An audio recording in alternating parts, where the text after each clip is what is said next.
নমস্কার, দেখছেন কলকাতা টিভি। আপনাদের সঙ্গে আমি ইন্দ্রাণী। শুরু করছি সংবাদ সারাদিন। যে খবরের দিকে নজর রাখবো, নির্মলা সীতারামনকে পাল্টা বঞ্চনা তোপ তৃণমূলের। জোড়া ফুলের হাতিয়ার অর্থ মন্ত্রকেরই দেওয়া তথ্য এবং 100 দিনে বাংলার ভাগ্যে শূন্য বরাদ্দ। অর্থমন্ত্রকের কাছে দেওয়া তথ্য সেটাই বলছে পোস্ট তৃণমূলের। বাংলা বিরোধীরা কি অভিষেকের চ্যালেঞ্জ গ্রহণ করবেন? শ্বেতপত্র দেওয়ার চ্যালেঞ্জ নেবেন তারা? তাদের ধার করার সময় ফুরিয়ে আসছে সোশ্যাল মিডিয়ায় পোস্ট তৃণমূলের। এ বিষয়ে বিস্তারিত কথা বলবো। আমাদের সঙ্গে সরাসরি রয়েছেন প্রতিনিধি দেবজ্যোতি ঘোষ। দেবজ্যোতি, কি বলছে তৃণমূলের, কি অবস্থান, এই তরফ থেকে কি দাবি করা হচ্ছে তৃণমূলের পক্ষ থেকে? রাজ্য সরকারের এখনো পর্যন্ত কেন্দ্রের কাছে পাওনা রয়েছে 1,73,000 কোটি টাকা। 2021 সালের পর থেকে আবাস যোজনা এবং 100 দিনের প্রকল্পে ব্যয় বরাদ্দ রাজ্যের জন্য কোনো কিছুই করা হয়নি। গত দুদিন ধরে তৃণমূল কংগ্রেসের পক্ষ থেকে একাধিক নেতৃত্ব সরব হয়েছেন। অভিষেক বন্দ্যোপাধ্যায় তার বাজেট বক্তব্যে অর্থমন্ত্রী নির্মলা সীতারমনকে তীব্র আক্রমণ করেছেন এবং অবিলম্বে শ্বেতপত্র প্রকাশের দাবি করেছেন যে কেন্দ্রীয় সরকারের পক্ষ থেকে 2021 সালের পর 100 দিন এবং আবাস যোজনায় কী পরিমাণ বরাদ্দ করা হয়েছে। কেন্দ্রীয় সরকারের যে তথ্য, সেই তথ্যকেই সামনে এনে তৃণমূল কংগ্রেসের পক্ষ থেকে একটা টুইট করা হয়েছে এবং অর্থমন্ত্রী নির্মলা সীতারমনকে সরাসরি চ্যালেঞ্জ করেছেন, অবিলম্বে শ্বেতপত্র প্রকাশ করুন কী পরিমাণ অর্থ দেওয়া হয়েছে। উল্টো দিকে বিজেপির পক্ষ থেকে বিজেপির মন্ত্রী প্রহ্লাদ যোশী তিনি বলেছেন কী পরিমাণ দুর্নীতি হয়েছে এবং কিভাবে প্রকল্পের টাকা নাম পরিবর্তন হয়েছে তা নিয়ে তারা শ্বেতপত্র প্রকাশ করবেন।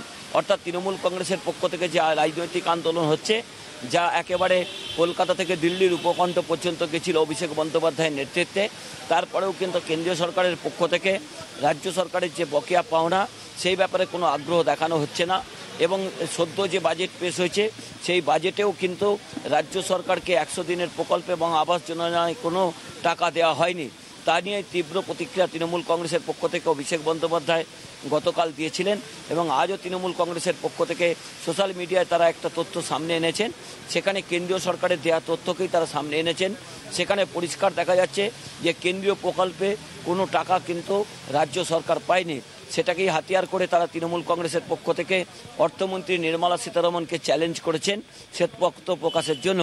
অভিষেক বন্দ্যোপাধ্যায়ের এই চ্যালেঞ্জ কি অর্থমন্ত্রী নির্মলা সীতারমন গ্রহণ করবেন? তিনি কি তথ্য সামনে আনবেন? এটা কিন্তু লাখ টাকার প্রশ্ন। তবে যেটুকু দেখা যাচ্ছে তাতে কিন্তু কেন্দ্রীয় সরকারের পক্ষ থেকে বা অর্থ মন্ত্রকের পক্ষ থেকে সেরকম কোনো তথ্য তারা সামনে আনবেন না।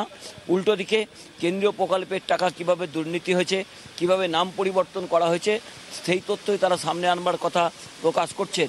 অর্থাৎ অভিষেক বন্দ্যোপাধ্যায় কিন্তু আগামী দিনে এই কেন্দ্রীয় ব্যয় বরাদ্দ নিয়েই কিন্তু রাজনৈতিক আন্দোলন করবেন। অর্থাৎ তৃণমূল কংগ্রেসের পক্ষ থেকে একটা রাজনৈতিক অভিমুখ তৈরি করার চেষ্টা করা হচ্ছে যে যেভাবে প্রকল্পের টাকা আটকানো হচ্ছে, যেভাবে সাধারণ মানুষ বঞ্চিত হচ্ছেন, 100 দিনের কাজ তারা পাচ্ছেন না, আবাস যোজনার বাড়ি পাচ্ছেন না। যদিও রাজ্যের মুখ্যমন্ত্রী মমতা বন্দ্যোপাধ্যায় জানিয়েছেন ডিসেম্বর মাস থেকে রাজ্য সরকার তাদের নিজ তহবিল থেকে এই আবাস যোজনার যে প্রকল্প সেই প্রকল্প তারা বাস্তবায়িত করবেন। অর্থাৎ কেন্দ্রের দিকে তারা তাকিয়ে থাকতে চাইছেন না, কারণ যেভাবে বহু গরিব মানুষ বঞ্চিত হচ্ছেন সেখানেই মানবিক মুখ্যমন্ত্রী মমতা বন্দ্যোপাধ্যায় মানবিকতার পরিচয় দিয়ে তাদের পাশে থাকার কথা বলেছেন। তবে ডিসেম্বর মাস থেকে সেই আবাস যোজনার প্রকল্পের বাড়ি দেওয়া হবে। সেই জায়গাতে অর্থমন্ত্রকের যে চিঠি বা অর্থমন্ত্রককে যেভাবে তৃণমূল কংগ্রেসের পক্ষ থেকে চ্যালেঞ্জ করা হয়েছে, অর্থমন্ত্রী নির্মলা সীতারমন তাকে গ্রহণ করবেন তাকে তো লাখ টাকার প্রশ্ন। তবে তৃণমূল কংগ্রেস কিন্তু এই কেন্দ্রের বঞ্চনার বিরুদ্ধে আগামী দিনে যে রাজনৈতিক অস্ত্র হিসেবে ব্যবহার করতে চাইছেন তাও কিন্তু পরিষ্কার। একেবারেই ধন্যবাদ দেবজ্যোতি। কথা